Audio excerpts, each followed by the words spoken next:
Ictericia neonatal.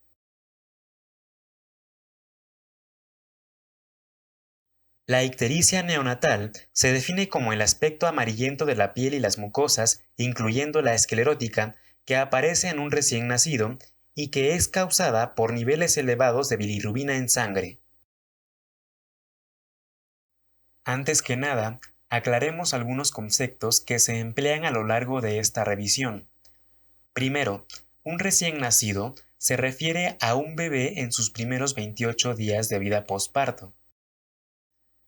La hiperbilirrubinemia se define con base en los valores percentilados de acuerdo al género, la edad y la hora del paciente. Así, la hiperbilirrubinemia se entiende como aquellos valores de bilirrubina sérica total que alcanzan o sobrepasan el percentil 95 de acuerdo a la edad y la hora de vida.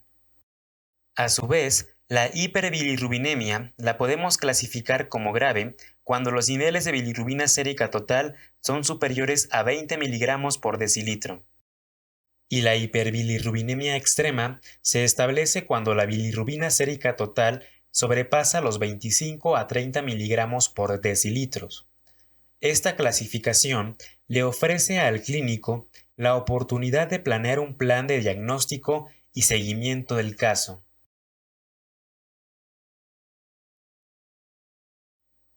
En su contexto epidemiológico, la ictericia neonatal puede llegar a afectar alrededor del 50% de los bebés recién nacidos de término, pero cuando se trata de bebés prematuros, puede llegar a afectar al 80% de estos bebés.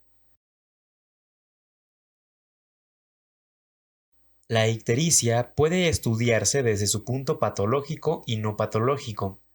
La ictericia no patológica corresponde a la ictericia fisiológica, la cual es causada por una hiperbilirrubinemia no conjugada leve y transitoria que generalmente ocurre del segundo a los 7 días, pero su punto máximo se alcanza a la edad de 3 a 5 días y disminuye a los valores de adulto dentro de varias semanas.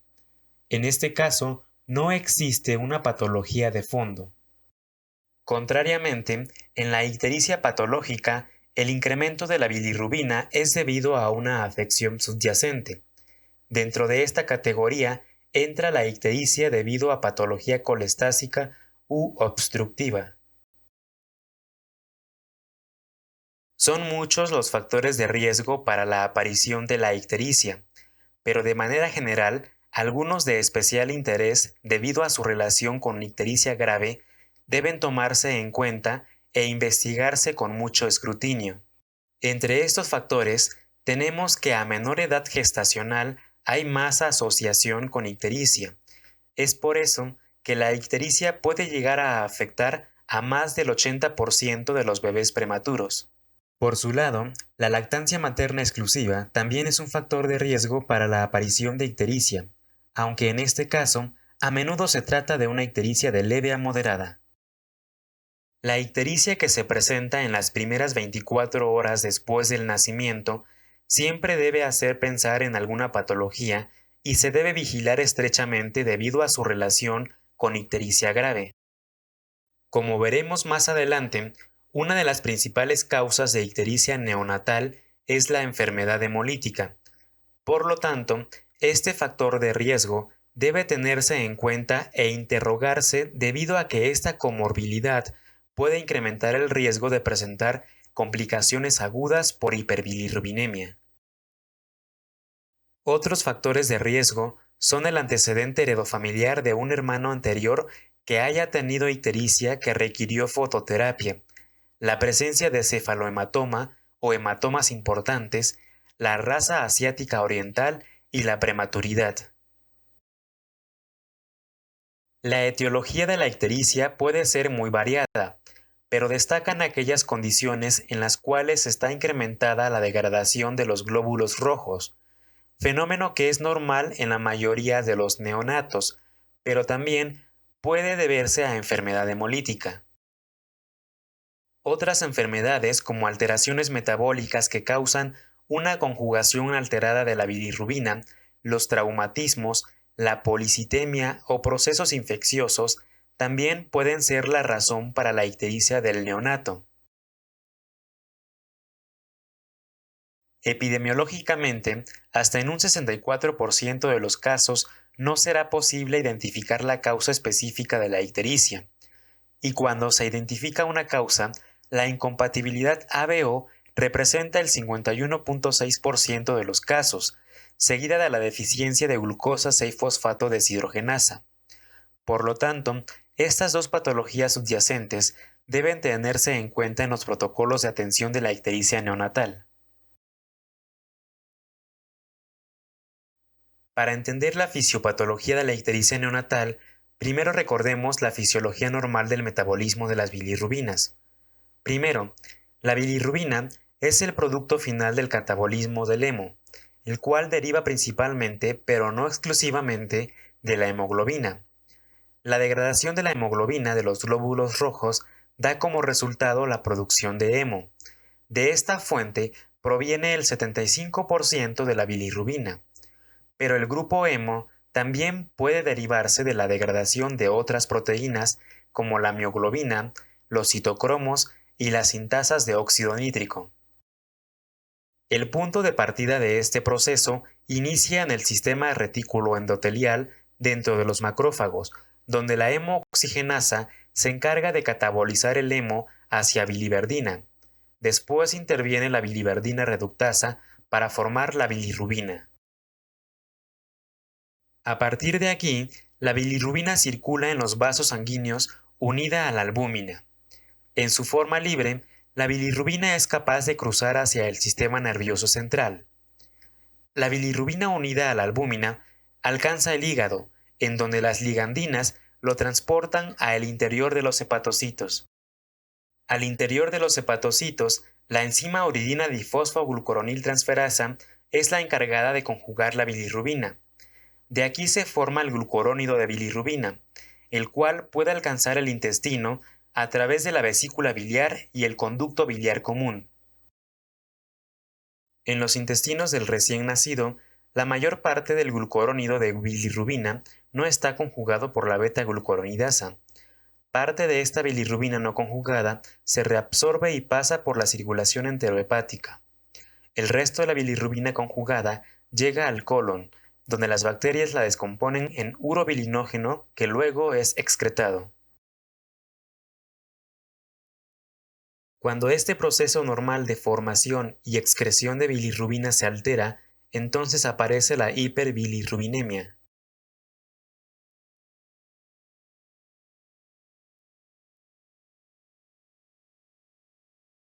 El urobilinógeno que se forma también puede ser metabolizado en los riñones para formar urobilín, producto que será excretado por la orina. Con lo anterior, podemos comprender por qué las patologías en las cuales está incrementado la degradación de glóbulos rojos, el hematocrito elevado o existencia de mutaciones en las enzimas conjugadoras incrementan la bilirrubina circulante. Como parte del abordaje de un neonato con ictericia, el clínico debe interrogar acerca de la alimentación del bebé, la producción de orina y las heces, fiebre, la historia de nacimiento y sus complicaciones, además de considerar muy importante los resultados del tamiz metabólico y el consumo de medicamentos. De los antecedentes heredofamiliares, preste atención a los antecedentes de ictericia neonatal y tratamiento en hermanos, enfermedades hemolíticas, deficiencia de glucosa 6-fosfato deshidrogenasa, el origen étnico y el antecedente de diabetes mellitus materna. En la exploración física del paciente, el clínico debe hacer una evaluación completa, pero fijando especial atención a la temperatura, la calidad del pulso y su frecuencia cardíaca. El aspecto más importante en este contexto es explorar bien la piel y las mucosas. La ictericia en los neonatos puede apreciarse visualmente, pero esta puede observarse mejor después de hacer una presión leve sobre la piel. Para los bebés en los que la ictericia no es tan evidente, podemos recurrir a hacer una comparación de la piel del bebé con la de la madre o con otras partes del cuerpo del neonato. Las guías recomiendan que la ictericia debe valorarse por lo menos cada 8 a 12 horas en una habitación bien iluminada. Y aunque no existe una relación clara entre los valores de bilirrubina y la intensidad de la ictericia, es conocido que ésta puede aparecer con niveles tan bajos como 5 miligramos por decilitros. Generalmente la progresión de la ictericia sigue un patrón cefalocaudal, pero la ubicación tampoco se relaciona estrictamente con los niveles de bilirrubina. Por último, aunque la clínica es la base del abordaje, entiéndase que la inspección visual por sí sola no es confiable para estimar la concentración de bilirrubina. Además de la piel, también inspeccione las escleróticas, las encías y considere evaluar el abdomen en busca de megalias.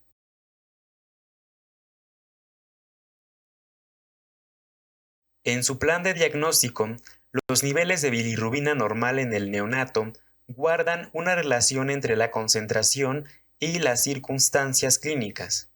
Por ello, la Asociación Americana de Pediatría nos ofrece un normograma con el cual podemos apoyarnos para dar seguimiento al neonato y sus concentraciones de bilirrubina. Este normograma propuesto por la AAP toma en cuenta la edad postnatal en horas y los niveles de bilirrubina se pueden estudiar con base en percentiles. Así, por ejemplo, tenemos una zona de bajo riesgo con valores que generalmente están por debajo de los 5 miligramos de bilirrubina séricas a las 12 horas, con un máximo de 14 miligramos de bilirrubinas a las 144 horas. Cuando estos niveles sobrepasan el percentil 95, es cuando se dice que el bebé se encuentra en una zona de alto riesgo, y por lo tanto se trata de una hiperbilirrubinemia que requiere una atención sofisticada. En un panorama general, la hiperbilirrubinemia que se presenta en las primeras 24 horas debe considerarse patológica, y cuando los niveles de bilirrubina se elevan rápidamente, también debe hacer sospechar en una patología de base. La ictericia que aparece tardíamente después de 3 semanas en un recién nacido de término debe hacer pensar en colestasis neonatal. La evaluación del paciente pediátrico con ictericia requiere de la solicitud de pruebas de laboratorio. Partiremos analizando las pruebas que miden la bilirrubina transcutánea y la bilirrubina sérica total. De forma general, la razón por la cual se solicita medir las bilirrubinas en el contexto de la ictericia neonatal incluye aquella ictericia clínica que aparece en las primeras 24 horas después del nacimiento. O cuando se cree que el grado de ictericia parece excesivo, también debe solicitarse la medición de las bilirrubinas. Además, si existiera cualquier duda sobre el grado de ictericia clínica o en el contexto del seguimiento, también se recomienda tener estas pruebas de laboratorio. En todos estos escenarios, nos valdremos del normograma de riesgo de bilirrubina específico por hora propuesto por la AAP para hacer la interpretación de los niveles de bilirrubinas. La bilirrubina transcutánea ofrece la ventaja de no requerir la toma de muestras de sangre, pero debe tomarse en cuenta de que es menos preciso que las mediciones de bilirrubina sérica total. Existe una controversia en las recomendaciones para medir la bilirrubina transcutánea o sérica total. Así, por ejemplo, las guías NICE de 2010, revisadas en 2016, recomiendan dejar a un lado la prueba de bilirrubina transcutánea y preferir la prueba de bilirrubina sérica total cuando se trata de un recién nacido prematuro de menos de 35 semanas de gestación o de un recién nacido que está recibiendo fototerapia. Por su lado, las guías de la AAP recomienda de forma indiferente la prueba de bilirrubina transcutánea o sérica total para recién nacidos de más de 35 semanas que tienen ictericia clínica en las primeras 24 horas después del nacimiento.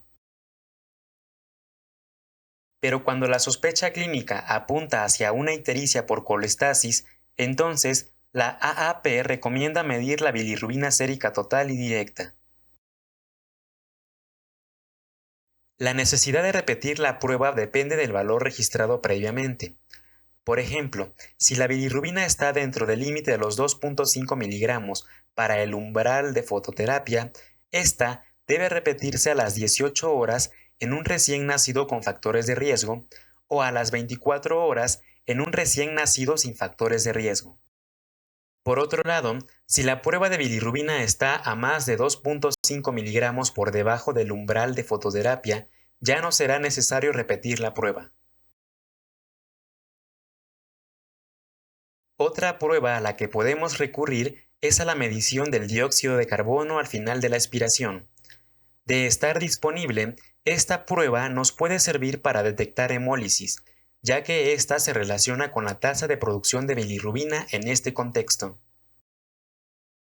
Punto y aparte, si los niveles de bilirrubina sérica total están incrementándose rápidamente, deben solicitarse pruebas adicionales. Si la bilirrubina conjugada está elevada, entonces se recomienda realizar análisis de orina y cultivo. Adicionalmente, se recomienda hacer una evaluación para detectar sepsis. Y si se trata de un paciente ictérico de más de 3 semanas, también es aconsejable medir la bilirrubina total y conjugada para identificar colestasis. En este mismo contexto, también se aconseja realizar pruebas para detectar anomalías de tiroides y galactosemia. Por último, si los antecedentes heredofamiliares o étnicos sugieren alguna probabilidad, también deben hacerse pruebas para descartar deficiencia de glucosa 6-fosfato deshidrogenasa.